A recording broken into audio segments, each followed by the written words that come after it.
出国那个 Schlemm 中有农山起码。Kijing yok dan kijing ibu kasih tak syak kan yung be.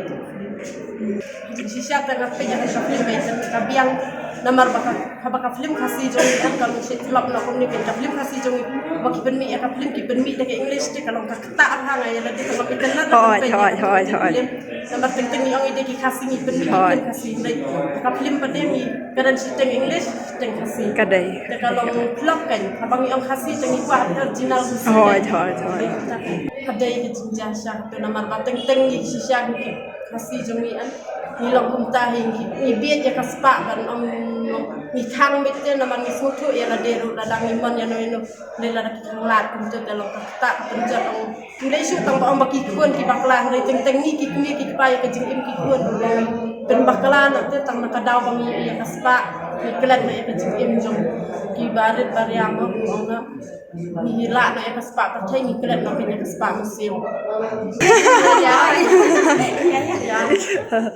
kata pindah pet kum tu namar ki senrang ni Suan le kun senang hon mar kilong suan le ma mar mangi khasi deng dei ma ban ong mangi e kun siang dei ban e kun ju iki hoi ha ban e kun ju dei isi you know ma ha ban khai na kun teng ni ong mangi isi dei kun senang dei kha na la de ha ban e iki kun ni kun ni ha ban dan lang khai ta lang en no ning dan te kata ka jing small kun ma nong teng ni khan ki ong ni đây kia yang senrang ni di kasih pat ni hakik lah mat kai senrang nama milakhan tu kok dia mah dong ta Kana sotuman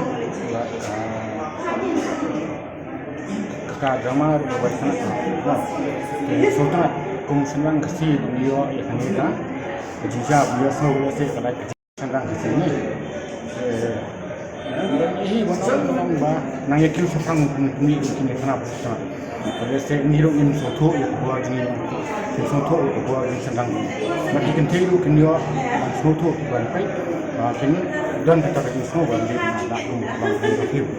Mendapat kikimi kerja kami. Kini nak dari jong pun nak kiri saja dia. Mungkin kaya lama ini kerja pun dia jong ini sekmat.